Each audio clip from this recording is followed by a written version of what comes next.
नमस्कार दोस्तों, आज मैं फिर से एक बार आपके अपने चैनल लक लेवर चांस में स्वागत करती हूँ। दोस्तों, अगर आप लोग नीलकंठ की 8 ज्ञानवर्धक बातें पूरे मन से सुनते हैं तो आपके घर की गरीबी सदा के लिए दूर हो जाएगी। घर में सुख शांति सदा के लिए वास करने लगेगी। ये कहानी अमीर बहन और गरीब भाई की है जो नीलकंठ अपनी पत्नी को सुना रहे होते हैं। दोस्तों, बहुत समय की बात है। गंगा किनारे एक ब्रिज पर एक नीलकंठ के जोड़े बैठा करते थे। नीलकंठ की पत्नी जो थी वो बहुत ही जिज्ञासु स्वभाव की थी। वो हर पल अपने पति से कुछ न कुछ पूछा करती थी। एक दिन वो अपने पति से कहती है कि मेरा मन बड़ा ही बेचैन हो रहा है पियाजी, मुझे बहुत ही मन में अशांति महसूस हो रही है। तब नीलकंठ अपनी पत्नी को कहता है, प्रिय, ऐसा मैं क्या कहूँ जिससे कि तुम्हारा मन शांत हो जाए।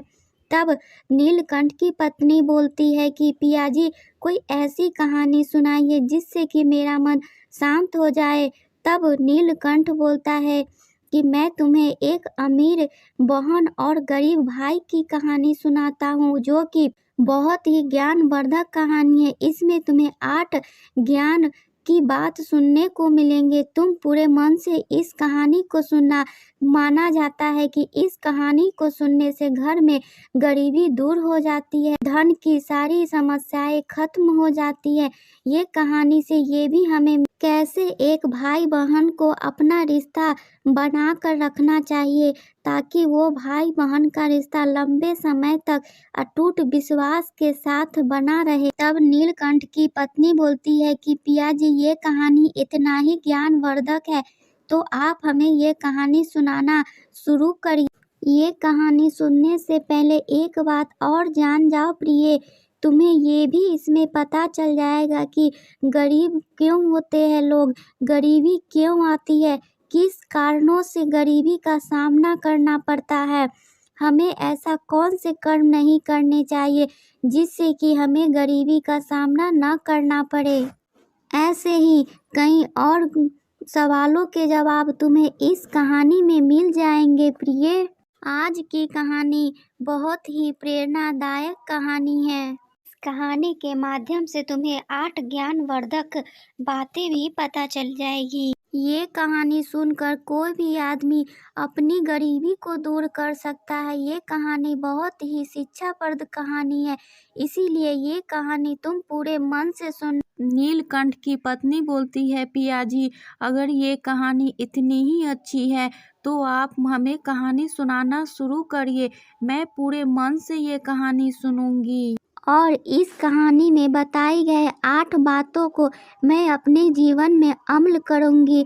और इस तरह नीलकंठ अपनी पत्नी को कहानी सुनाना शुरू कर देता है। बहुत समय की बात है, एक गांव में एक किसान रहता था। उस किसान के घर में 2 जुड़वा बच्चे जन्म लेते हैं। उन दोनों संतानों में एक बेटा होता है, एक बेटी होती है। किसान अपने बेटे का नाम रोहित रखता है और बेटी का नाम माया रखता है। धीरे धीरे किसान के दोनों बच्चे सियाने हो जाते हैं।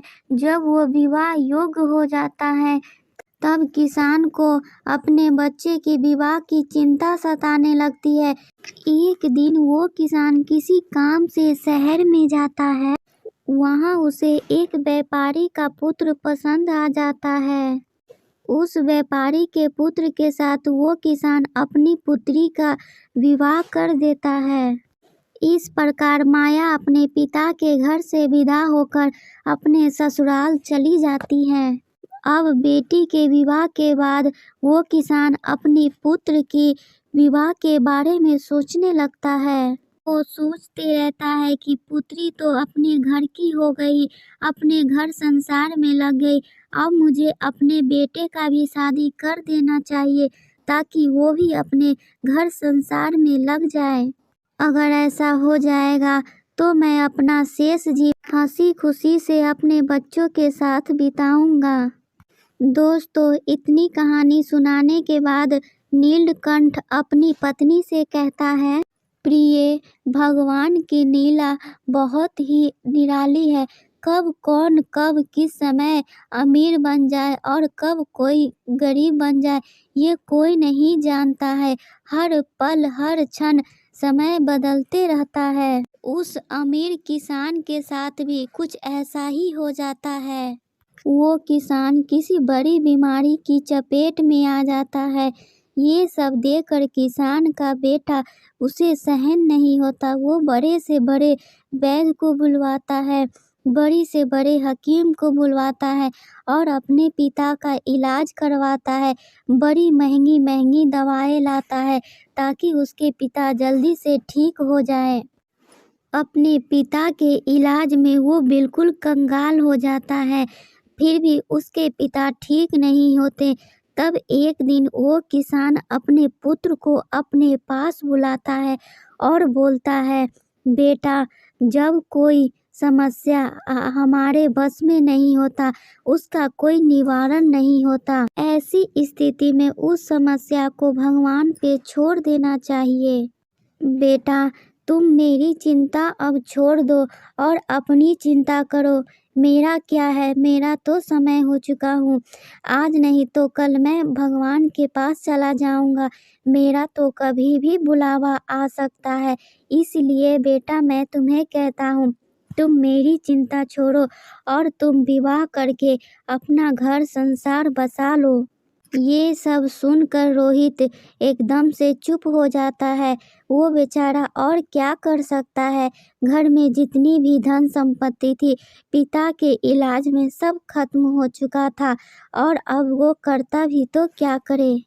तब रोहित बोलता है, पिताजी, जो आपको उचित लगे वो आप करिए। तब वो किसान अपने पुत्र की शादी किसी गरीब की कन्या से अपनी पुत्र को करवा देता है। शादी के बाद ही रोहित के पिता का स्वर्गवास